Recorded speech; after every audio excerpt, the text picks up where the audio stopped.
سب سے پہلے حضرت مفکر اسلام شہزادہ غوث اعظم ڈاکٹر پیر سید عبد القادر جیلانی شاہ صاحب کی ویڈیوز کو حاصل کرنے کے لیے جیلانی میڈیا کے یوٹیوب چینل کو سبسکرائب کریں اور بیل آئیکن کلک کریں۔ ویڈیوز اچھی لگے تو تھمز اپ دیں۔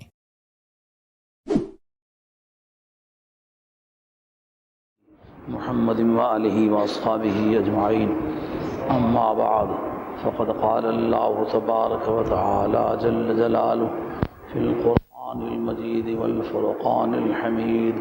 اعوذ باللہ من الشیطان الرجیم، بسم اللہ الرحمن الرحیم۔ الا ان اولیاء اللہ لا خوف علیہم ولا هم يحزنون الذین آمنوا وكانوا يتقون لهم البشرى في الحیاة الدنیا وفي الآخرة لا تبدیل لکلمات اللہ ذلك هو الفوز العظیم۔ وقال بعد ومن يشاقق الرسول من بعد ما تبين له الهدى ويتبع غير سبيل المؤمنين نوله ما تولى ونصله جهنم وساءت مصيرا۔ صدق الله مولانا العظيم وبلغنا رسوله النبي الكريم ونحن على ذلك من الشاهدين والشاكرين والحمد لله رب العالمين۔ إن الله وملائكته يصلون على النبي يا أيها الذين آمنوا صلوا عليه وسلموا تسليما۔ الصلاة والسلام عليك يا سيدي يا رسول الله وعلى آلك وأصحابك يا حبيب الله۔ الصلاة والسلام عليك يا سيدي يا رسول الله وعلى آلك وأصحابك يا حبيب الله۔ الصلاة والسلام عليك يا سيدي يا رسول الله وعلى آلك وأصحابك يا حبيب الله۔ حاضرین کرام، آپ کو زحمت انتظار ہوئی، معذرت خواہ ہوں، مگر واقعہ یہ ہے کہ میں کہیں تقریروں کے لیے جاتا آتا نہیں ہوں۔ پتہ نہیں آج کی تقریر کا مجھے ثواب ملنا ہے یا نہیں ملنا۔ یہ پیر زبیر کے ڈر سے آیا ہوں کہ بار بار انہوں نے مجھے کہا کہ یار آؤ آؤ، میں معذرت چاہتا رہا کہ نہیں آ سکتا۔ پھر دوسرے یہ آپ کا مولانا جو ہے نا، یہ سیدوں کا بڑا نباز ہے، سیدوں کے پاس پرورش پائی ہے نا، سیدوں کی ساری کمزوریوں سے یہ آشنا ہے۔ ہاں، تو ان کی کچھ محبت اس طرح کی ہے کہ یہ مجھے لے ہی آئی ہے، وگرنہ حقیقتاً کہیں جانے کے نہ حق میں ہوں نہ فرصت میں ہوں۔ جانے کے حق میں کیوں نہیں ہوں؟ اس کی بنیادی وجہ یہ ہے کہ میں اس وقت پڑھاتا ہوں، اور پڑھانے کا کام ملت اور قوم کے لیے اتنا نفع بخش ہے کہ وہ تقریروں سے کہیں زیادہ نفع بخش ہے۔ اس لیے کہ جو آدمی اردو کی کتابیں بھی دیکھ کے پڑھانا تقریر کرنا شروع کر دے، اس کے لیے ممکن ہے۔ اس کو یہ نہیں پتہ جو میں دلیل پیش کر رہا ہوں یہ دلیل بنتی بھی ہے کہ نہیں۔ استدلالی علوم کی روح سے اس سے استدلال کیا بھی جا سکتا ہے کہ نہیں کیا جا سکتا۔ نہ یہ پتہ یہ کس کتاب میں لکھی ہوئی ہے، نہ یہ پتہ جس کتاب کو میں پیش کر رہا ہوں کیا وہ ریلائبل ہے، اس کی کریڈیبلٹی کسی اسٹیج پر چیلنج ہوتی ہی نہیں ہوتی۔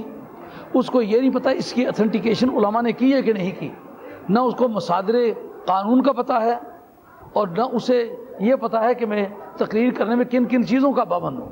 مگر جب وہ کانوں پہ انگلی دے کے رکھے نا تو دو آوازیں مارتا تو لوگ واہ واہ کرنے لگ جاتے ہیں، تو تقریر تو ایک ایسا فن بن گیا ہے نہ جس کے لیے کوئی علمی صلاحیت شرط ہے، نہ کوئی کیریکٹر شرط ہے، نہ کوئی شہرت شرط ہے، نہ کوئی خاندانی حیثیت شرط ہے، نہ کوئی کسی طرح کی قابلیت شرط ہے، بلکہ آواز اچھی ہو، اردو پڑھ سکتا ہو تو دیکھ کے تو شروع کر دے.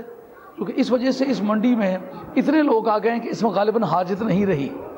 لیکن پڑھانے کا کام جب تک کتاب اچھی طرح پڑھی ہوئی نہ ہو، یاد نہ کی ہوئی ہو، تیار نہ کی ہوئی، صرف پڑھنے سے بھی پڑھانے پہ قادر نہیں ہوتا. پڑھانے کے لیے اس وقت آدمی مستعد ہوتا ہے جس وقت پڑھائی کے زمانے میں جب پڑھ رہا ہوتا ہے، اس زمانے میں اس کی سوچ ہو کہ میں نے آئندہ پڑھانا ہے، اس وقت سے تیاری شروع کرے تو وہ آدمی مدرس بنتا ہے. تو میں چونکہ اس کام میں لگا ہوا ہوں، عمر بھی اب اتنی زیادہ ہو چکی ہے کہ میں سمجھتا ہوں کہ اب یہ زندگی کا بڑا قیمتی وقت ہے، یہ نبی پاک علیہ السلام کے مشن پر اس طرح خرچ کرنا چاہیے کہ 24 گھنٹے میں کوئی وقت ضائع نہیں ہونا چاہیے. اس وجہ سے تدریس کے پیچھے لگا ہوا ہوں. جو جانا چاہتا ہے وہ چلا جائے، جو بیٹھنا چاہتا ہے وہ سکون سے بیٹھے. اگر کسی آدمی نے بے وقت کھجلی بھی ایسے کھجلا بھی نہ میں چھوڑ دوں گا کیا تقریر؟ میں نہ حاجت مند آدمی ہوں اور نہ میں خوف زدہ آدمی ہوں. مجھے یہ پتہ میرا اپنا ملک ہے، میں پاکستان میں ہوں اور یہاں کے رہنے والے میرے باپ دادے کے ماننے والے ہیں. مجھے یہ تکلیف نہیں ہے، میں کسی کا کرایہ کاش بھی نہیں. اگر کسی نے بے وقت کھجل کے بھی دکھلایا میں تقریر بند کر دوں گا. خاموشی کے ساتھ بیٹھ کے بات سنیں. آج کے موضوع کے بارے میں صدر محفل پیر بابا آپ کے کیا اسم گرامی ہے؟ یہ پیر سید ریاض الحسن شاہ جو میرے بھتیجے لگتے ہیں، حضرت شاہ صاحب کے صاحبزادے ہیں، صدر محفل ہیں. ان سے پوچھا کہ کس موضوع پر تقریر ہونی چاہیے، ماشاءاللہ، کیونکہ مجھے تو پتہ نہیں تھا کہ میں کس موضوع پر مجھے تقریر کرنی ہے. تو انہوں نے ایک طرف تو یہ کہا کہ حضرت والی بغداد شہنشاہ جیلان رضی اللہ عنہ کے فضائل و برکات بیان کرنے چاہیے کہ ان کے وسیلے سے اس عرس کی بنیاد رکھی گئی ہے، اور 11ویں شیف چونکہ اس کا بنیادی مصدر ہے اس لیے 11ویں شیف پر بھی گفتگو ہونی چاہیے. اب صورتیں بن جاتی ہیں دو. اگر 11ویں شیف پر بات کریں تو پھر سرکار بغداد پر بات کرنے کا ٹائم نہیں رہتا. اگر سرکار بغداد پر بات کرنا چاہیں تو پھر 11ویں شیف پر بات کرنے کا وقت نہیں رہتا.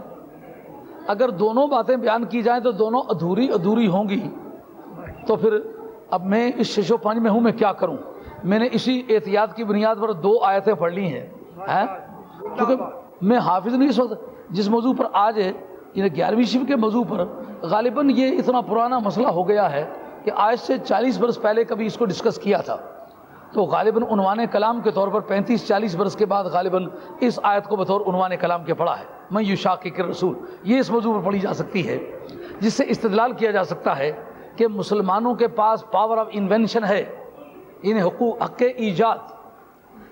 ایجاد کے لیے کچھ قواعد اور ضوابط ہیں، ان کے اندر رہ کے وہ ایجاد کر سکتا ہے، اور یہ قیامت تک اس کے پاس پاور آف انوینشن ہے.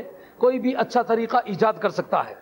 اس کی بنیاد پر 11ویں شیف یہ مبحث ہی اٹھ جاتا ہے کہ کس نے شروع کی، کب کی، کسی نے کی، کسی وقت کی. چونکہ قانون کی روشنی میں لیگل بات ہے، اس کو یہ آیت لیگلائز کرتی ہے. اس لیے آج بھی اگر کوئی حضرت خواجہ اجمیری کی چھٹی شروع کر لے تو اس میں کوئی امر مانے نہیں ہوگا. کیوں کہ دیکھنا یہ ہوگا کہ وہ بنیادی عوامل جو صحت شے کے لیے ضروری ہوتے ہیں وہ اس میں ہیں کہ نہیں ہیں. میں پہلے ان دونوں آیتوں کا ترجمہ کرتا ہوں آپ کی آج کی اس بدعت کو کہ 2 مختلف موضوعوں کو اکٹھا کر کے ان بیان 2-2 4-4 منٹ پھر دونوں کے حصے میں آئیں گے. عرض کرتا ہوں، لیکن دونوں مسئلے عرض کرتا ہوں تاکہ آپ کے ذہن میں یہ بات آ جائے کہ جو بات ہم نے کہی تھی وہ اس نے کی ہے. چونکہ جو آدمی کسی جگہ جاتا ہے نا تو مقامی ضروریات اسی آدمی سے پوچھنا پڑتے ہیں جو وہاں رہتا ہے، جس کو پتہ ہوتا ہے کہ اس وقت یہاں کون سی بحث چھڑی ہوئی ہے، کس موضوع پر بات کی جا سکتی ہے اور اس کا کیا فائدہ پہنچ سکتا ہے. آئیے قرآن عظیم کی یہ 3 آیتیں میں نے پڑھی ہیں. الا ان اولیاء اللہ، خبردار. آپ موڑوں پہ لکھتے ہیں نا خبردار، خطرے والی جگہ ہوتی ہے نا. رب نے کہا یہ ولی کی بارگاہ کی بحث چھڑی ہوئی ہے، خبردار، سنبھل کر قدم رکھنا، عشق و راہ محبت ہے، کہیں ایسا نہ ہو سارا سفر بیکار ہو جائے.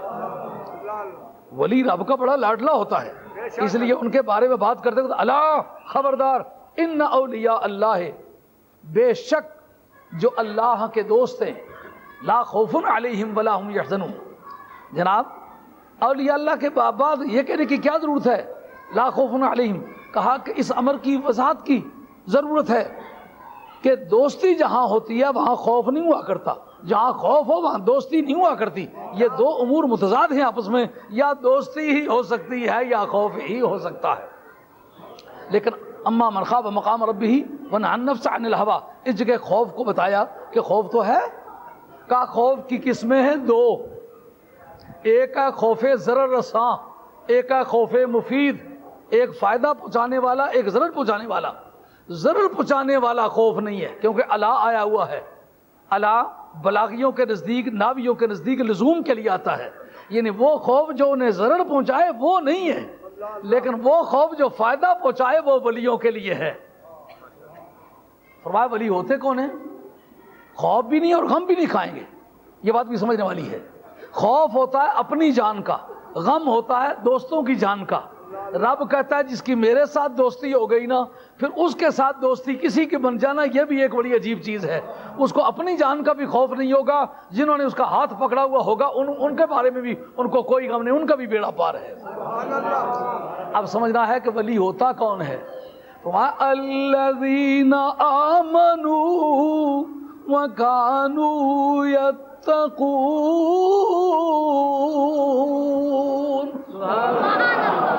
یہ ولی کی تعریف ہے. وہاں ولی وہ ہوتے ہیں کہ جن کا عقیدہ سچا ہو. ایمان عقیدہ صحیحہ کا نام ہے. کیوں جناب؟ آسان لفظ میں اگر ترجمہ کیا جائے تو ایمان کا کیا ترجمہ ہے؟ عقیدہ صحیحہ. معلوم ہوا عقیدہ صحیحہ سے ولایت کی بنیاد بنتی ہے. عقیدہ باطل ہے تو تقوی کا کوئی فائدہ نہیں. اگر ایسا تقوی بھی مفید ولایت ہوتا تو سارے خارجی ولی ہوتے. اس لیے کہ تاریخ نہیں بتلاتی کہ خارجیوں جتنا بھی کوئی متقی تھا. اس کے بعد معتزلے بڑے متقی تھے. اگر تقوی کی وجہ سے کوئی ولی ہوتا تو پھر سارے معتزلے ولی ہوتے. مرزائیوں کو دیکھو، ایسے خبیث ہیں، کھڑے ہو کے ایسے گردن ٹیڑھی کر کے نماز پڑھتے ہیں، پیروں کھڑے رہتے ہیں. آدمی دیکھ کے حیران رہتا ہے. اور بھی ایک قوم ہے جو اسی طرح رکھ کے بستر شروع ہو جاتی ہے. جی لیکن کبھی سنا ہے کہ کوئی ولی ہوا گزرا؟ نہیں. اور قادری، چشتی، نقشبندی، سہروردی، ان میں کوئی اس عقیدے کا گزرا ہے جس عقیدے کے بستر ہیں؟ تو عقیدہ صحیحہ سے ولایت کی بنیاد پڑتی ہے. الذین آمنوا وکانوا یتقون.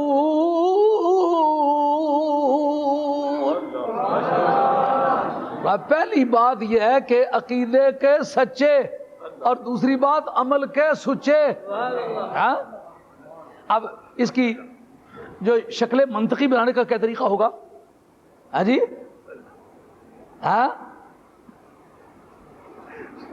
کل من کان عقیدتہ صحیحہ وعملہ صالح فہو ولی. جی اب یہ بن گیا کبرا. اب جس کو بھی دیکھنا چاہیں تو کس بنیاد پر پرکھیں گے؟ ہر وہ شخص جس کا عقیدہ صحیح ہے اور عمل سچا ہے، عقیدے کا سچا اور عمل کا سچا ہے، وہ ولی ہے. اب یہ اس کے اندر یہ صغرا اور کبرا دونوں کو اپلائی کریں گے نا جی، موضوع اور محمول دونوں کو اکٹھا کر کے دیکھو. پہلی بات یہ ہے کہ اس کا عقیدہ صحیح ہو. عقیدہ غلط ہو گیا اور اس کا تو موضوع ہی غلط ہو گیا، محمول کس طرح پھر صحیح ہوگا؟ اور موضوع و محمول کے غلط ہونے سے تو کبرا ہی غلط ہو گیا. جب کبرا ہی غلط ہو گیا تو پھر صغرے پر وہ اپلائی کس طرح ہوگا؟ کبرے کا کام تو ہے کہ صغرے پر اپلائی ہو کر کے نتیجہ لائے. تو جو کبرا وہ تو قرآن مجید کا ہے، وہ تو اپنے مقام پر قائم رہے گا کہ ہر وہ شخص جس کا عقیدہ صحیح ہے اور عمل صحیح ہے وہ ولی ہوتا ہے. یہ کبرا ہوگا. تو اب اس کبرے کو اپلائی کرو پوری دنیا میں. جس کے بارے میں ہے نا خیال کے، اور جس کی قبر سے خوشبو آ رہی ہے، ممکن اگلوں نے کان پکڑوائے ہوئے، پچھلوں کو خوشبو آ رہی ہے، پتہ نہیں کس جگہ کی خوشبو ہے یہ، ہے نا بات. جب اس کا عقیدہ ہی باطل ہے. اب یہ دیکھنا ہے جو پہلے ولی گزرے ان کا عقیدہ کیا تھا. اگر پہلے ولیوں کہ نظر تو الہ بلاد اللہ جمعا، نظر تو الہ بلاد اللہ جمعا کا خردلۃ علی حکم اتصالی. فرمایا خدا کے سارے شہروں کی طرف دیکھتا ہوں، بیٹھا ہوا بغداد میں ہوں، مدینہ طیبہ کو دیکھتا ہوں، مکہ معظمہ کو دیکھتا ہوں، کوہ ہمالہ کی چوٹیوں کے پرے جو آبادیاں ہیں ان کو دیکھتا ہوں، پیر پنجال والا جو پہاڑ ہے اس کی پچھلی طرف جو آبادی ہے اس کو دیکھتا ہوں، پیر منڈیسر کی جو پچھلی طرف یا جتنے بھی اونچے اونچے پہاڑ ہیں، جو الور پہاڑ ہے اس کے پیچھے جو آبادی ہے، کل خدا کی زمین پر جتنے بھی شہر ہیں نا سب کو دیکھتا ہوں۔ نظر کس طرح آتے ہیں؟ خردلۃ علی حکم اتصالی۔ پیر بابا جس استدلال سن کیا بات،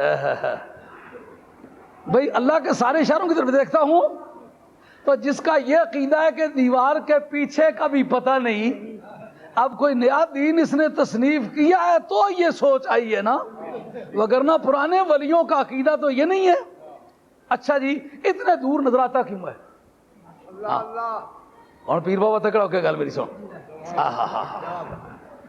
سرکار دو عالم علیہ السلام جس تاریخ آپ کی ولادت ہوئی، حضرت سیدہ کہتی ہیں کہ نبی کریم علیہ السلام کا جو نور گرامی تھا، ادا علی منہ قصور الشام ببصرہ، اس روشنی نے شہر بصرہ، یہ بصرہ نہیں ہے بصرہ ہے، یہ بات یاد رکھیں۔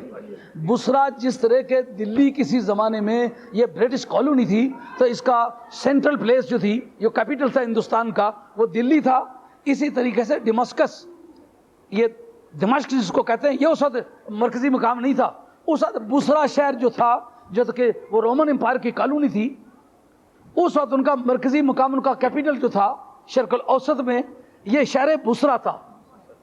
وہ جو ان کا رومنوں کا مرکزی شہر تھا نا، اس مرکزی شہر میں یہ کانسٹینٹینوپل جس کو کہتے ہیں قسطنطنیہ، اصل میں اس رومن کا نام تھا کانسٹینٹینوپل۔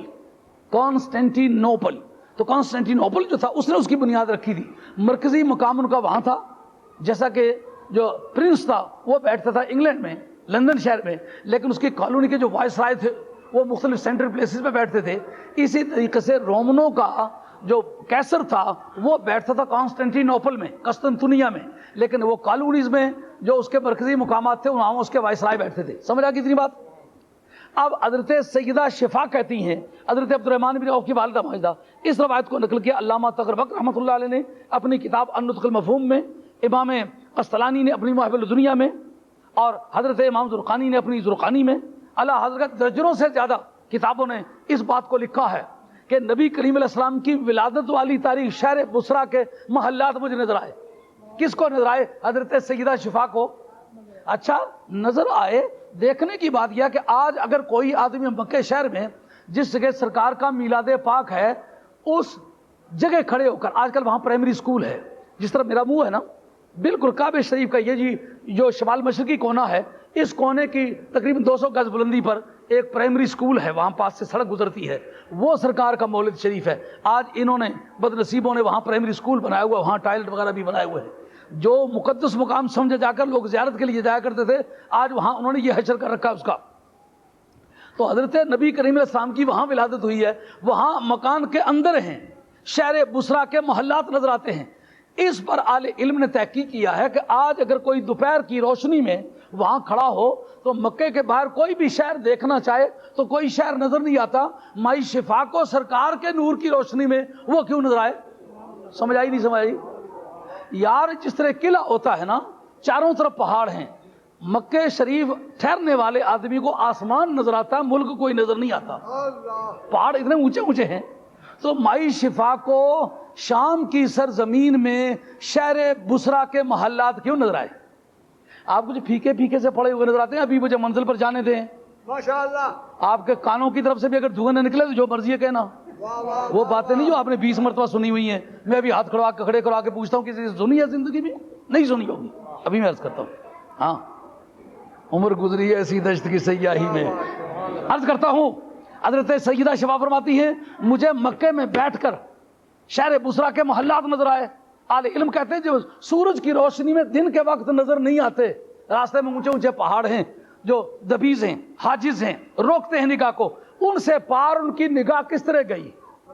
اگر آپ میں کوئی فزکس سے جاننے والا موجود ہے تو یہ بات وہ سنے.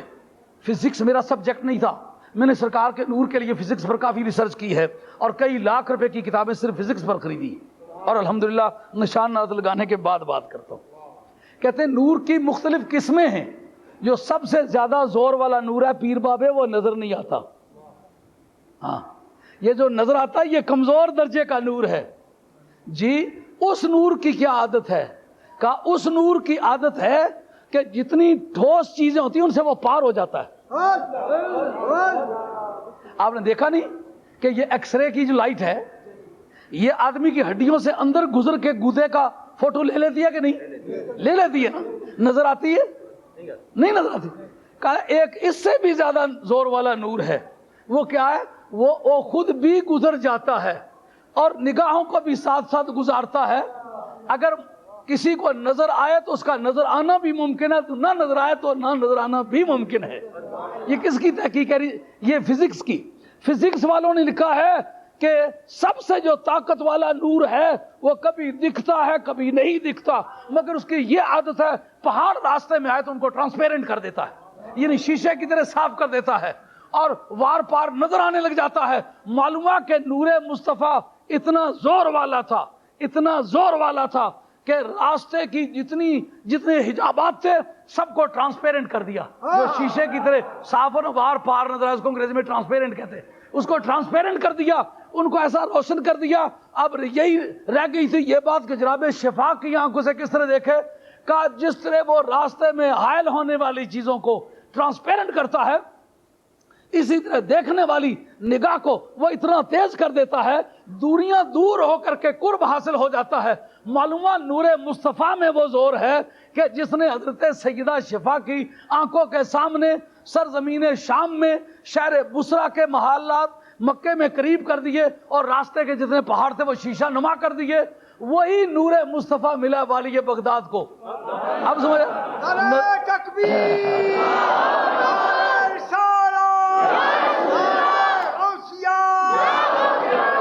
نظر تو الہ بلاد اللہ جمعا کا خردلت علی حکم اتصالی. کا خدا کے سارے شہروں کی طرف دیکھتا ہوں اس طرح نظر آتے ہیں جس طرح رائی کا دانہ ہتھیلی پر پڑا ہوا ہو. قاعدہ یہ ہے کہ جو بیٹا ہو نا, جس باپ کا, اگر باپ باغوں کا مالک ہو تو بیٹا باغوں کا مالک بنتا ہے. اگر وہ سٹوروں کا مالک ہو بیٹا سٹوروں کا مالک بنتا ہے. اگر وہ مربوں کا مالک ہو بیٹا مربوں کا مالک بنتا ہے. اگر وہ دکانوں اور سامانوں کا مالک ہو تو بیٹا دکانوں سامانوں کا. دیکھا نہیں اس حضرت سلیمان علیہ السلام کا امتی ولی ہے پیر جو ہے حضرت سلیمان علیہ السلام. غدوہا شاروں ورواہا شار, 1 مہینے بھر کی رات صبح کے وقت ہوا اڑا کے لے جاتی ہے. سلیمان علیہ السلام کا کیا کمال ہے, تخت اڑا کے لے جاتے نا. تو جو روحانی باپ ہے وہ تخت اڑا کے لے جانے کی صلاحیت کا مالک ہے نا. النبی لا یرث ولا یورث, یہ مادی جائیداد کے بارے میں ہے. روحانی جائیداد کے بارے میں وراثت کو کوئی امر مانے نہیں ہے. وَوَرِثَ سُلَيْمَانُ داؤد, پروردگار مجھے بیٹا عطا فرما. یارثنی ویرث من آل یعقوب, مولا کریم مجھے بیٹا عطا فرما جو میرا بھی وارث ہو, آل یعقوب ہے نا. ہے جی, تو وراثت تو ہے, مادی وراثت نہیں ہے. روحانی وراثت کو کوئی مرمانی نہیں. وہ تخت اڑاتا ہے نا, اس لیے جس وقت تخت بلقیس کے اڑانے کا وقت آیا کہا کون تخت اڑا کے لائے گا. بتلایا نا جس طرح کا باپ ہو بیٹا اس طرح کا ہوتا ہے. تو نبی اپنی مادی وراثت تو اولاد پر تقسیم نہیں کرتا. روحانی اولاد جتنی پوری امت ہے وہ روحانی اولاد ہے, ان کو اپنا روحانی ورثہ بانٹتا ہے. اس وقت جن بولا کہ میں لے آؤں گا کتنی دیر میں, جتنی دیر میں آپ گھٹ کے بیٹھتے ہیں. کہا یہ زیادہ وقت ہے, تھوڑے وقت میں چاہیے. اجی کیا ہو, اس وقت قال الذی عندہ علم من الکتاب, وہ شخص بول اٹھا جس کے پاس تھوڑا سا علم کتاب تھا. اس کا وصف ذکر کیا نا, نام کیوں نہیں لیا؟ کہا نام سے ہمارا کوئی کام ہی نہیں, فإن ترتب الحکم علی الوصف یشعر بعلیتہ لہ، یہ بیضاوی ہے. ہاں، جب حکم وصف پر مرتب ہو تو وہ اس وصف کو اس حکم کے لیے علت کا درجہ حاصل ہوتا ہے. کیا مطلب؟ اگر تخت اڑا کے لانے کی وجہ آصف کی شخصیت ہوتی پھر یہ موضوع بحث نہ ہوتا. اصل میں ان کی کوالٹی جو ہے وہ کیا؟ اندہ علم من الکتاب، ان کے پاس تھوڑا سا علم کتاب ہونا. یار اس کتاب کا علم ہو تو تخت اڑا کے لے آئے تو پھر مہیمن علیہ، یہ کتاب تو ہے ان سب کتابوں کی جامع ہے. اگر تھوڑا سا علم کتاب ہو تو تخت بلقیس اٹھا کے لا سکتا ہے، تو پھر اگر ساری کتابوں کی جامع کتاب کا علم ہو تو وہ اگر ڈوبے ہوئے بیڑے تارے تو کیا مذائقہ ہے؟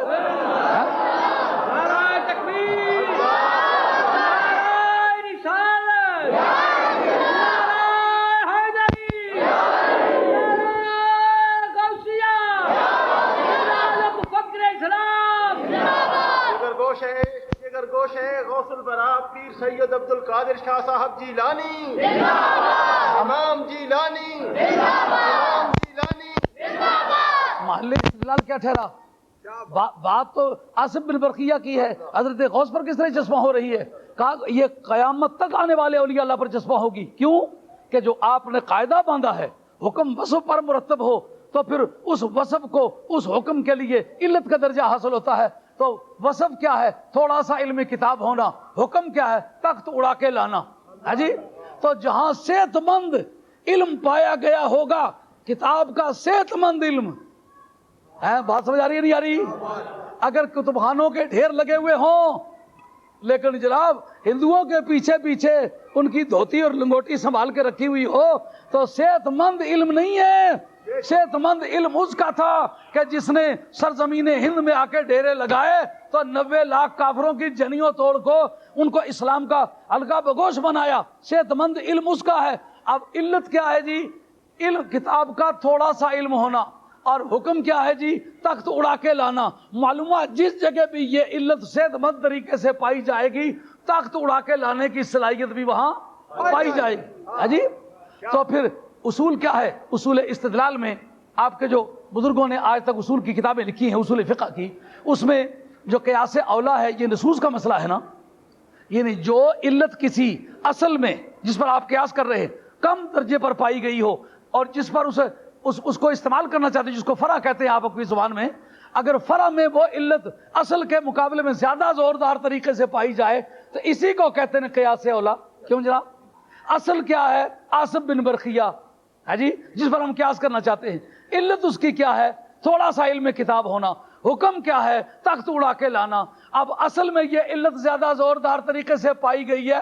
یہ حضرت جو جس کو قیاس کرنا چاہتے ہو حضرت غوث، کنتم خیر امت اخرجت للناس، امت کی کوالٹی میں یہ اس سے بہتر درجے کی امت ہے. نبی نبیوں سے بہتر ہے، امت امتوں سے بہتر ہے، کتاب کتابوں سے بہتر ہے. تو جس اصل پر آپ قیاس کرنا چاہتے ہو وہ ہلکے درجے کی چیز ہے، جس کو آپ قیاس کرنا چاہتے ہیں وہ بڑھیا درجے کی چیز ہے. تو آپ کی توضیح طلبی میرا خیال ہے میری کتاب کا 385 ہے، یہ قیاس اولا کی بحث، اس کے اندر یہ بات موجود ہے. اگر اصل میں وہ علت کمزور درجے کی ہو اور فرع میں وہ علت زیادہ زوردار طریقے سے ہو تو پھر درجہ اولا وہ بات ثابت ہو جائے گی. یعنی تخت بلقیس اگر وہ ایک مرتبہ اڑا کے لا سکتے ہیں تو حضرت غوث ثقلین 20 مرتبہ اڑا کے لا سکتے ہیں. اس کا نام ہے قیاس اولا. نعرہ تکبیر، نعرہ رسالہ، نعرہ غوثیہ. یار وقت کی تنگ دامانی، دامان نگاہ تنگ و گلے حسن تو بسیار، گلچین بہارے تو ز دامان گلا دارت. ہاں لہم البشرا فی الحیات الدنیا، ان کے لیے دنیاوی زندگی میں بھی بشارتیں ہیں. جناب اس وقت کتنے اس ملک کے بادشاہ گزرے ہیں، حکمران گزرے ہیں، جی پرائم منسٹر گزرے ہیں، اس طرح گلی گلی ہر مسجد میں ان کا دن منایا جا رہا ہے؟ نہیں منایا جا رہا. بندہ پیدا ہوا ہو گیلان میں، وفات پائی ہو بغداد میں، اور اس کا دن منایا جا رہا ہو بھکاری کلاں میں. حضرت خواجہ گولڈوی رحمۃ اللہ کی ذات پاک ایک مرتبہ پاک پتن شریف ہے تو فرید فرید کر کے لوگ پکار رہے ہیں. ایک مولانا اٹھے انہوں نے کہا یہ شرک ہے، شرک ہے.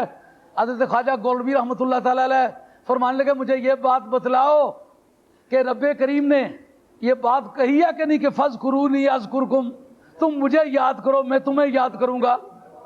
کہا جی یہ بات تو قرآن مجید میں ہے۔ ان کا یہ تم نے نہیں سنا ہوا؟ ایک حدیث میں آتا ہے کہ الخلق لسان اللہ، مخلوق جو ہے یہ اللہ کی زبان ہے۔ کہا یہ بھی حدیث کہیں مطالعے میں گزری تو ہے۔ ان کا رب نے کہا فرید جب تک تو زندہ ہے تو رب رب کہے، میں اب مخلوق کی زبان سے فرید فرید کہتا چلا آؤں گا۔ لہم البشریٰ فی الحیات الدنیا، بادشاہوں کے نام تو مٹ گئے لیکن غلامان مصطفیٰ کے نام نہیں مٹیں گے۔ بات چل رہی تھی عیسیٰ علیہ السلام کے گماشتوں کا ذکر ہے نا سورہ یاسین میں، جب قوم نے کہا کہ تم واقعی عیسیٰ علیہ السلام کے بھیجے ہوئے ہو؟ جی ہم ان کے بھیجے ہوئے، واقعی وہ سچے اللہ کے رسول ہیں؟ جی سچے اللہ کے رسول ہیں۔ کہا پھر ثبوت پیش کرو ان کی سچائی کا ثبوت۔ کہا سچائی کا ثبوت کیا ہے؟ وہ مردے زندہ کرتے ہیں۔ کہا وہ مردے زندہ کرتے تم کیا کرتے؟ ان کا ہم بھی مردے زندہ کرتے۔ ابھی انہوں نے کیوں نہیں کہا تخت اڑا کے لاتے ہیں؟ تخت بلقیس تھا یمن میں، شہر سبا میں۔ آپ اندازہ کریں پیلسٹائن میں بیٹھے ہوئے مسجد میں بیت المقدس شریف میں سلیمان علیہ السلام، وہ سامنے دروازے پر آ گئی تھی بلقیس۔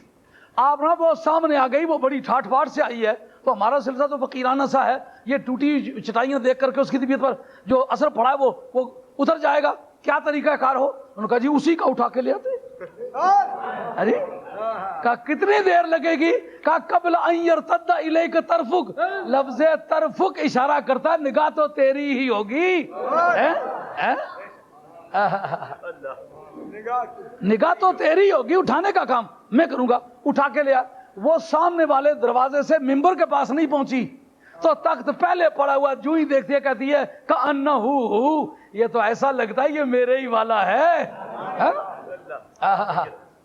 اب حضرت عیسیٰ علیہ السلام کے گماشتگان نے یہ کیوں نہیں کہا کہ ہم تخت بلقیس اڑا کے لاتے؟ کہا جس نبی کے وہ وارث تھے وہ اپنے وراثت کا کام انہوں نے کیا، ہم جس نبی کے روحانی وارث ہیں ہمارے ہاں مردے زندہ کرنے کا ایک ذوق رب کریم نے بخشا ہے۔ ہمارا نبی مردے زندہ کرتا ہے اس لیے ہم بھی مردے زندہ کرتے۔ بات طے ہو گئی۔ قرآن مجید کے دو شواہد سے یہ بات ثابت ہو گئی کہ جس طرح کا نبی ہو اس طرح کے امتی ولی ہوتے ہیں۔ اب یہ دیکھنا ہوگا کہ امت محمدیہ کے جو اولیاء اللہ ہیں ان کا دائرہ کار کیا ہے، جی ان کی کوالٹیز کیا ہیں، ان کا پریسکرائبڈ ایریا کیا ہے اور ان کی جورسڈکشن کیا ہے، ان کے حدود اختیارات کیا ہے۔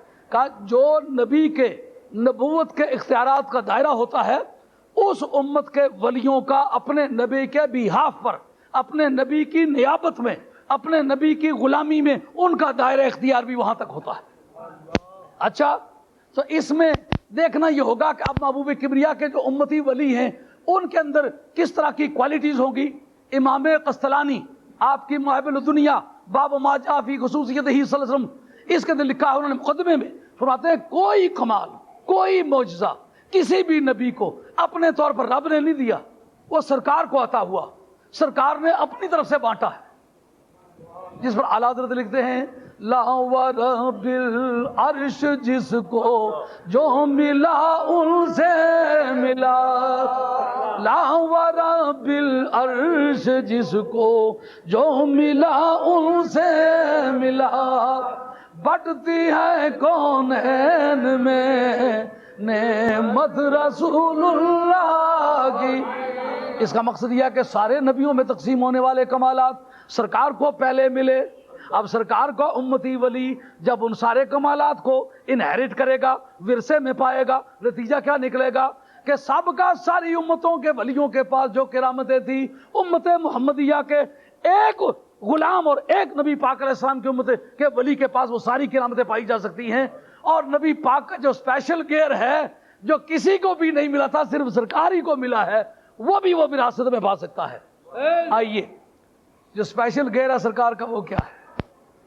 اعلیٰ حضرت فاضل بریلوی رحمۃ اللہ فرماتے ہیں مصطفیٰ نور ہے جناب امر کن، مصطفیٰ نور ہے جناب امر کن، مخزن اسرار علم نلدن۔ کہا آیان ثابتہ میں، ہاں یہ آپ کے متکلمین کی اصطلاح ہے، فلاسفہ کی اصطلاح ہے، ہمارے صوفیہ کی اصطلاح ہے۔ آیان ثابتہ میں جس کو پروردگار عالم نے کن کہا، پہلا کن کا مخاطب کون ہے؟ فرمایا ذات محمد مصطفیٰ، اس کن کی مخاطب ہے حضرت شاہ عبد الحق مقدس دہلوی، آپ کی مدارج النبوت، اس کے آخری حصے غالباً 4-5 صفحے باقی رہتے، اس جگہ یہ بحث ہے۔ آپ فرماتے ہیں کہ جو نبی رب کی جس طرح کی تجلی سے ظہور میں آیا ہے، اسی طرح کی تجلیات کی ریفلیکشن اس پر تو اس سے نظر آتا ہے، ہاں جو اللہ تعالیٰ کے کرم کی تجلی سے بنا وہ کریم ہے، جو پروردگار عالم کی جلال کی تجلی سے بنا اس کے اندر جلالت ہے۔ تو اب نبی پاک علیہ الصلوۃ والسلام جو فرماتے ہیں نا انا من نور اللہ ہے، اس کی تحقیق یہ سرکار دو عالم علیہ الصلوۃ والسلام کو پروردگار عالم نے نور ذاتی کی تجلی سے بنایا۔ دیکھا نا وہ لائٹ چمک کے مجھ پر پڑ رہی ہے نا، یہ جو لائٹ مجھ پر ہے اسی کی ہے نا، پر یہ وہ تو نہیں ہے، اس کا ٹکڑا تو نہیں ہے۔ متجزی ہونے کی بحث ختم ہوگی کہ نہیں ہوگی؟ پرتوں سے پیدا ہونا، یعنی ذاتی تجلی کے پرتوں سے، لیکن اس وقت اعلیٰ کیا استعمال ہوا؟ کن ہو جا۔ اب کن جو تھا یہ ایک ایسا وصف سرکار میں پایا گیا کہ اب سرکار دو عالم علیہ السلام کن وارا غیر بھی استعمال کرتے۔ اس کے بارے میں امام مسلم کا دوسرا جلد، فضائل صحابہ کی بحث، غزوہ تبوک کا ذکر، کہتے ہیں کہ حضرت ابو ذر نہیں پہنچے، حضرت ابو خیثمہ نہیں پہنچے۔ اس کا ذکر امام جلال الدین السیوطی نے خصائص کبریٰ میں بھی کیا ہے۔ حضرت یہ دونوں آدمی نہیں پہنچے۔ امام عبد الوہاب شورانی رحمۃ اللہ علیہ الیواقید والجواہر کے اندر، الیواقید والجواہر فی عقائد الاقابر، یہ جتنی باتیں کر رہا ہوں الحمدللہ دکھانے کی پوزیشن میں ہوں، نشانات لگے ہوئے ہیں، اپنی دیکھی ہوئی باتیں بتا رہا ہوں، سنی ہوئی بات نہیں بتا رہا ہے، تاکہ ویسے تو میں نہیں آ سکتا، لیکن اگر کہیں للکار پڑے کہ شاہ صاحب نے یہ بات کہی تھی یہ غلط ہے، پھر فقیر حاضر ہے انشاءاللہ، پھر کوئی گھبراہٹ نہیں، ہاں کہ پیر بابا ٹھیک ہے کہ نہیں؟ ٹھیک ہے بالکل۔ ہاں کہتے ہیں کہ نبی پاک علیہ الصلوۃ والسلام نے ایک آدمی کو دیکھا تو دوسرا کن ابا ذر۔ صحابہ میں چند آدمی تھے جو خاص موقعوں پہ لڑ سکتے تھے۔ اسلام میں لشکر کو جو خمیس کہتے ہیں نا، خمیس جمعرات کو بھی کہتے ہیں نا، لشکر کو بھی کہتے ہیں، یہ پڑھیں گے آپ ہمارے جو سراخ ہے نا، ہمارے حدیث کی جو لغت، اس کے اندر یہ بات موجود ہے، خبیث لشکر کو بھی کہتے ہیں۔ کیوں کہتے ہیں؟ کہتے ہیں 5 قسمیں اسلامی لشکر کی، میمنہ، میسرہ، ساقہ، قلب لشکر، ہراول، مقدمۃ الجیش بھی جس کو کہہ سکتے ہو، ہراول بھی، سامنے لڑنے والا، دائیں لڑنے والا، بائیں لڑنے والا، درمیان میں رہنے والا، آخر میں رہنے والا۔ تو یہ چند صحابہ تھے جو میمنہ اور میسرہ پر لڑنے کے باہر تھے۔ سرکار دو عالم علیہ السلام نے دیکھا یہ پہلی جنگ ہے جو بڑے بڑے بادشاہوں سے، دنیا کی بڑی طاقت سے یہ پہلی جنگ لڑی گئی تھی نا، یہ رومنوں سے جنگ تھی نا، رومن امپائر اور پرشین امپائر دنیا کی 2 بڑی طاقتیں تھیں، تو یہ پہلی جنگ تھی جو دنیا کی بڑی طاقت سے پیچھا پڑ گیا تھا مسلمانوں کا۔ اب سرکار فرماتے ہیں کن ابا ذر، او ابو ذر ہو جا۔ ایک کو دیکھ رہا کن ابا خیثمہ، ابو خیثمہ ہو جا۔ اس پر ایک طبقہ اہل علم نے لکھا ہے کہ وہ تھے ہی ابو ذر، ایک وہ تھے ہی ابو خیثمہ۔ امام نووی لکھتے ایک موقف علماء کا یہ ہے کہ وہ تھے ہی ابو ذر اور تھے ہی ابو خیثمہ، لیکن دوسرے اہل علم کے طبقے نے لکھا کہ وہ ابو خیثمہ نہیں تھے، وہ کوئی راہی راستہ جا رہا تھا، وہ ابو ذر نہیں تھے، کوئی اور تھا۔ اور جی ہو جا ابو ذر، انہوں نے کہا جی میں ابو ذر نہیں ہوں، کہا نہیں بھی ہے تو مصطفیٰ نور جناب امر کن۔ امام محی الدین ابن عربی رحمۃ اللہ تعالی علیہ فتوحات مکیہ شریف کے اندر اسی حدیث کو پیش کرنے کے بعد اسی معنی کی تائید کرتے ہیں۔ امام عبد الوہاب شورانی رحمۃ اللہ علیہ الیواقید والجواہر میں یہی حدیث بیان کرنے کے بعد اسی معنی کی توثیق کرتے۔ کیوں جناب؟ یہ اہل سنت کی کتاب نا، معتبر ہے نا، الیواقید والجواہر، معمولی کتاب تو نہیں ہے نا، اس کے اندر یہ بات موجود ہے اور دیکھی ہوئی ہے، سنی ہوئی نہیں۔ کہتے ہیں ابو ذر ہو جا، ابو خیثمہ ہو جا۔ جی میں راستہ جاتا رائی ہوں، میں نہ ابو ذر ہوں نہ ابو خیثمہ ہوں۔ کہا تمہیں پتہ نہیں ہے کہ مصطفیٰ نور جناب امر کن، مخزن اسرار علم ملدن، وہ نہیں بھی ہے تو ہونا پڑے گا، وہ ابو ذر ہو جا، وہ ابو خیسمہ ہو جا۔ انور علی شاہ صاحب لولابی، آپ کی فیض الباری شرح بخاری جلد دوئم صفحہ 61 میرے پاس کتاب موجود ہے، حوالہ لگا ہوا ہے۔ مجھے تو نہیں پتا نا کس موضوع پہ تقریر کریں گے، تو ساتھ ہی لیا تھا۔ انور علی شاہ صاحب لولابی کہتے ہیں اپنی فیض الباری میں، کہتے ہیں ہوا کیا، سرکار بغداد رضی اللہ تعالیٰ عنہ واز فرما رہی ہیں، ایک چیل فضا میں آ کے گھومتی ہے، چیل فضا میں آ کے گھومی تو اسے شور مچایا، سرکار کو گراں گزرا، فلاں ہلاک ہو جا۔ آپ یہ کہنے کے بعد اپنی گفتگو حسب معمول جاری رکھی، لیکن دیکھنے والوں نے کہا کہ فضا میں مردہ ہو گئی، مردہ ہونے کے بعد گری، گر کے نہیں مری، مر کے گری ہے۔ ہائے ہائے، سمجھ آ رہی ہے؟ مر کے گری۔ جب سرکار بغداد رضی اللہ تعالیٰ عنہ واز سے فارغ ہو کر جانے لگے تو دیکھا کہ مسجد کے سین میں ایک چیل پڑی ہوئی ہے۔ پوچھا یہ چیل اس طرح کس نے کہاں گری ہے؟ ان کا جس کو آپ ہلاک ہو جا، یہ وہ ہلاک ہو گئی۔ آپ نے کون باذن اللہ، چل اپنا کام کر، چل اٹھ جا۔ اسی وقت وہ چیل کون لکھتا ہے؟ انور علی شاہ صاحب لولابی، شیخ الحدیث دیوبند، آپ کی کتاب فیض الباری، اس کے اندر یہ بات موجود ہے، اور فیض الباری فقیر کے پاس موجود ہے، حوالہ لگا ہوا ہے۔ ہاں جی، اب والی بغداد شہنشاہ جیلان، ہاں، جو کہتا نبی کچھ نہیں کر سکتا، وہ اپنی کتاب تو پڑھ لیتے، اس کے اندر کیا لکھا ہوا ہے۔ اب یہ کن کہنے سے وہ بن رہی ہے اور مت کہنے سے وہ مر رہی ہے، ہاں، تو یہ کن کا فیضان ہے نا۔ کہا جس طرح کے نبی کا امتی ہو اس طرح کے کمالات ورثے میں اس کو ملتے ہیں۔ مصطفیٰ نور جناب امر کن مخزن اسرار علم ملت۔ اسی فیض الباری کے اندر لکھتے ہیں حضرت نور الدین، ملا نور الدین عبد الرحمن جامی، یہ جن کی جامی پڑھتے ہو نا، یہ شرح جامی تو ٹھیک ہے، لیکن جب وہ کہے سید و سرور محمد نور جان، کہتا تم تو صرف نور نہیں مانتے ہو، میں تو نور جان مانتا ہوں۔ جامی کی بات کرتے ہیں انور علی شاہ صاحب لولابی، کہتے ہیں کہ کسی کے گھر کھانا کھانے کے لیے گئے، نور الدین ملا نور الدین عبد الرحمن جامی کھانا کھانے کے لیے، فرمایا یہ کیا ذبح کیا ہے؟ کہا مرغی۔ آپ نے کہا ساری اکٹھی کرو، اکٹھی کی، فرمایا کم باذن اللہ، مرغی اٹھ کے کھڑی ہو گئی۔ یہ جامی کی بات ہے، 816 سنہ ہجری آپ کا وفات، آپ کی وفات ہے، دور کی بات نہیں۔ لکھنے والے انور علی شاہ صاحب لولابی پہلی بات لکھتے ہیں والی بغداد کی، اور بعد میں لکھتے ہیں ملا نور الدین عبد الرحمن جامی کی۔ نتیجہ کیا نکلا؟ نتیجہ یہ نکلا جس طرح کے نبی کا کوئی ولی ہوتا ہے اس طرح کے کمالات اس کو روحانی ورثے میں ملا کرتے ہیں۔ چونکہ سرکار دو عالم علیہ السلام کی ذات جمی کمالات کی جامع ہے، اس لیے ان کے امتیوں کو یہ فیضان خاص طور پر ملا۔ میاں صاحب عرف کھڑی رحمۃ اللہ علیہ غالباً اسی موقع پر کہہ گئے، قطرہ ونج پہ دریا میں پھر او کون کہاں وے، قطرہ ونج پہ دریا میں پھر او کون کہاں وے، او جس سے اپنا آپ جاوے اب اوگا بن جاوے، او جس سے اپنا آپ جاوے اب اوگا بن جاوے۔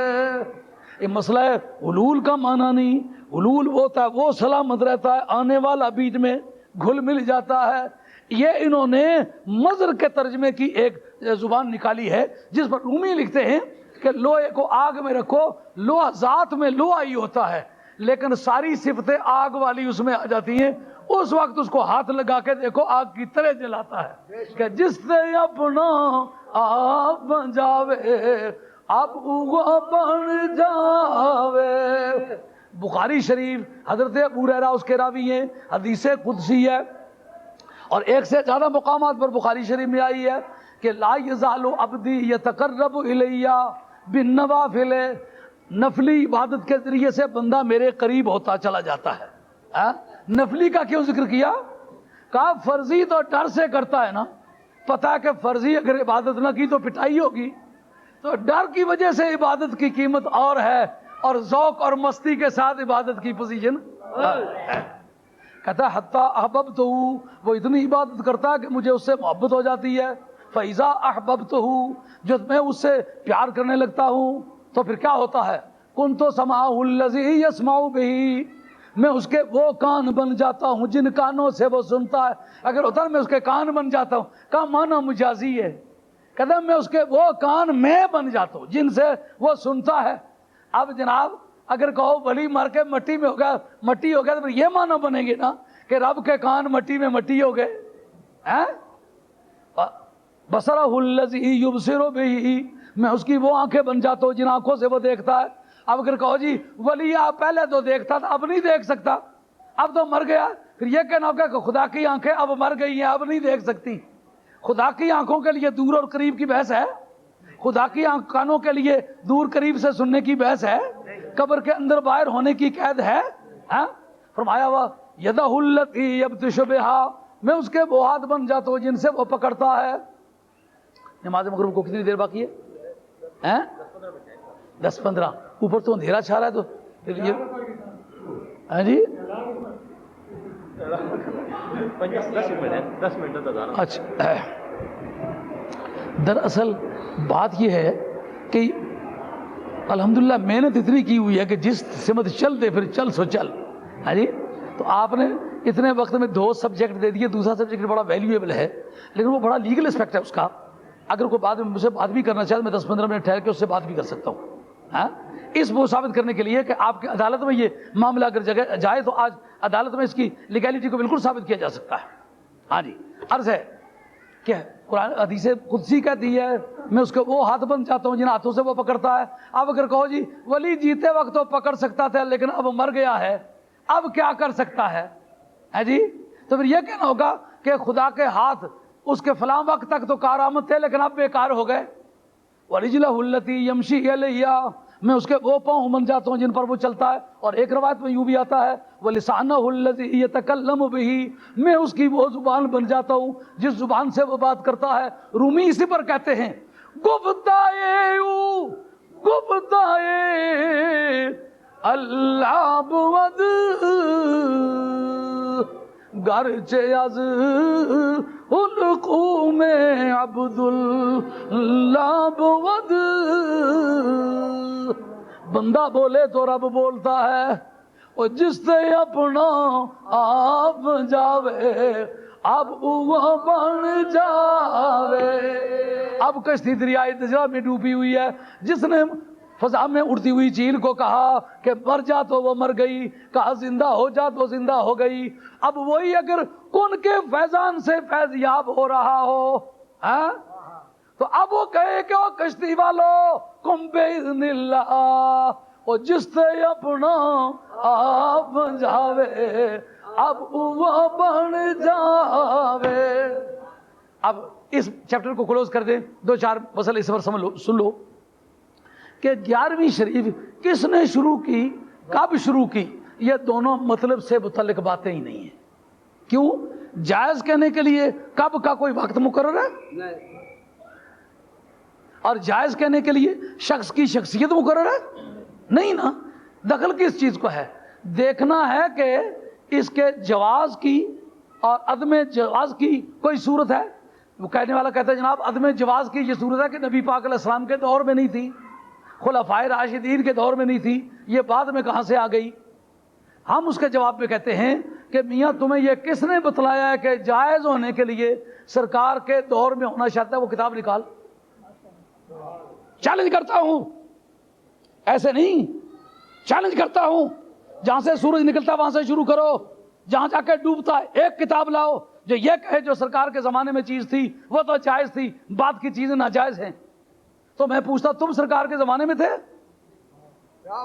ریورس گیئر لگاؤ، واپس جاؤ، تمہاری کوئی ضرورت نہیں، تم ناجائز ہو، اس لیے کہ تم سرکار کے زمانے میں نہیں تھے۔ ہیں؟ بالکل یہ نبی پاک علیہ الصلوۃ والسلام کا جو قرآن مجید تمہارے سامنے 2 گتوں میں ہے، یہ سرکار کے زمانے میں 2 گتوں میں بند تھا، یہ بعد میں 2 گتوں میں بند ہوا ہے، پھر ناجائز ہے؟ اور یاد رکھیں ترتیب سور کے نام سے کتاب لکھی ہے امام جلال الدین سیوطی نے، ان کا آیاتوں کی ترتیب یہ سماعی اور توقیفی ہے، لیکن جو صورتوں کی ترتیب ہے یہ قیاسی ہے۔ ہاں یہ بھی یاد رکھیں۔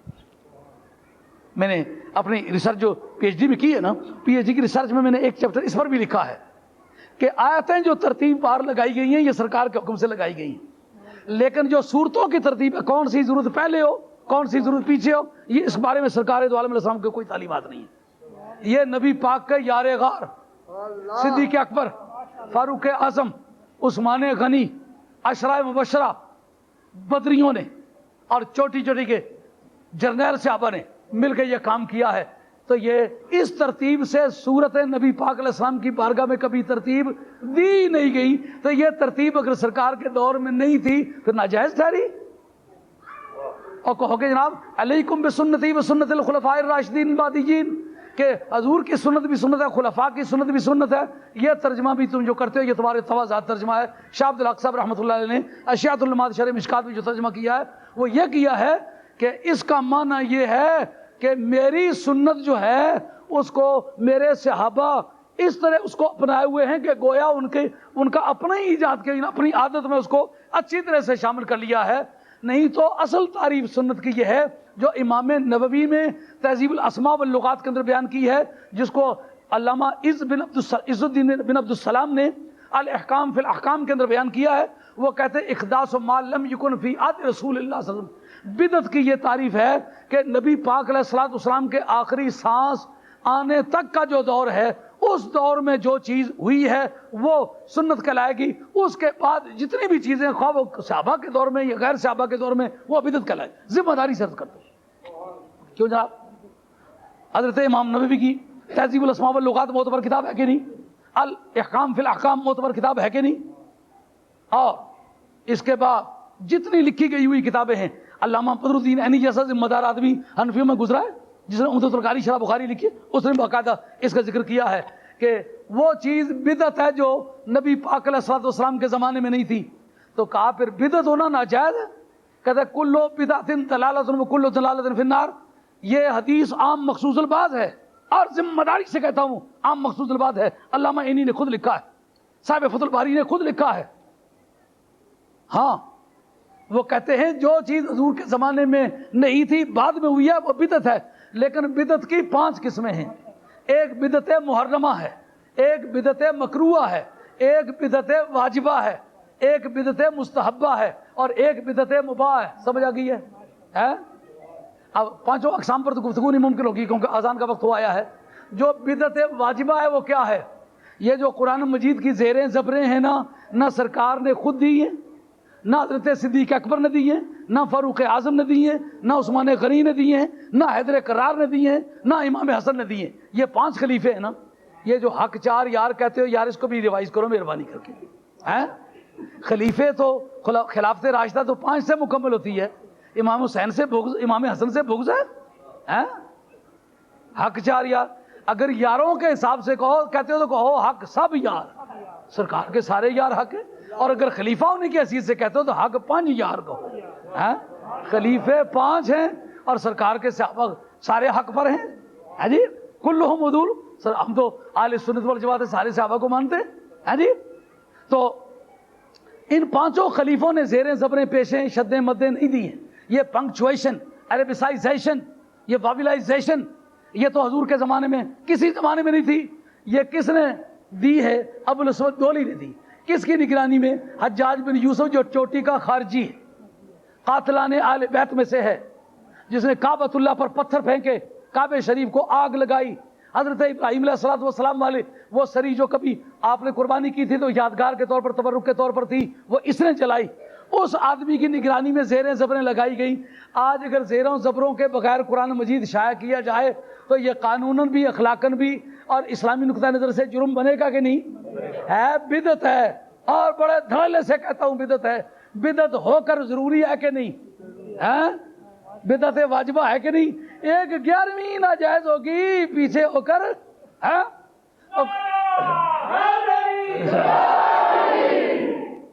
سبحان اللہ یار. اور چھوڑو, میں پوچھتا ہوں بخاری شریف بدعت ہے کہ نہیں؟ بخاری کا لکھنے والا پیدا کب ہوا؟ 194 میں. بھائی جس جنے گل کری نا چھاتی کٹی تو میں راتی رہنا مارنا گل کرے اتنا کیا دینے ہو.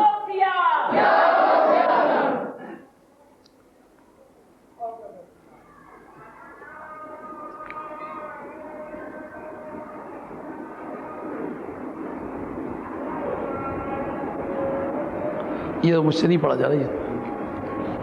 یار کوئی گل کیسے کرنی تو میں راتی رہنا یار مارنا گل کرو ایسا میں سیدھی گل کرو. جی یہ نہیں دیکھنا کہ میرا موضوع کیا ہے, یہ نہیں دیکھنا وقت کون سا اس کے لیے آیا ہوں. اب کسی آدمی کی توجہ کو ڈائیورٹ کرنا, اب دیکھو کتنا مطلب کی بات حل ہو رہی ہے. بخاری شریف کا لکھنے والا 194 میں پیدا ہوا, نابینا تھا پیدائشی طور پر, 9 برس تک نابینا رہا اور 203 میں بینا ہوا, اس کے بعد پڑھنا شروع کیا. تو ظاہر ہے کہ 3ری صدی ہجری میں بخاری شریف کمپائل ہوئی, اس کو جمع کیا گیا. بدعت ہوگی کہ نہیں ہوگی؟ جائز ہے نہ جائز ہے؟ بدعت واجبہ ہے کہ نہیں؟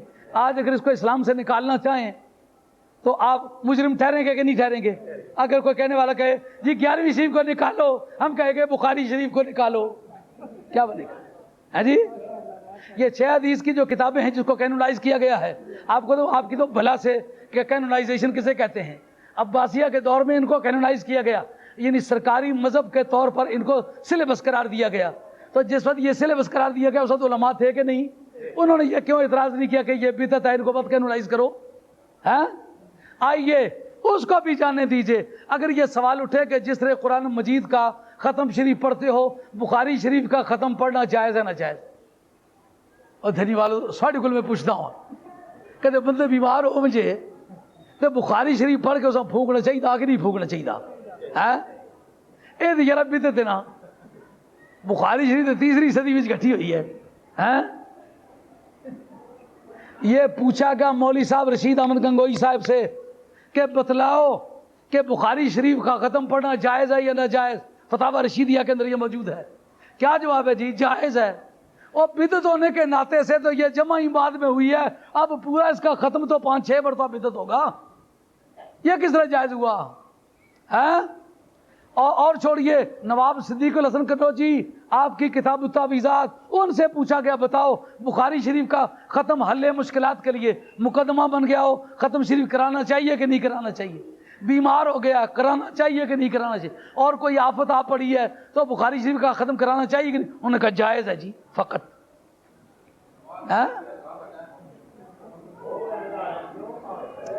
نہیں عرضی ہے, میری بات سنو, میری بات سنو, مجھے بات کرنے سے کوئی دلچسپی نہیں.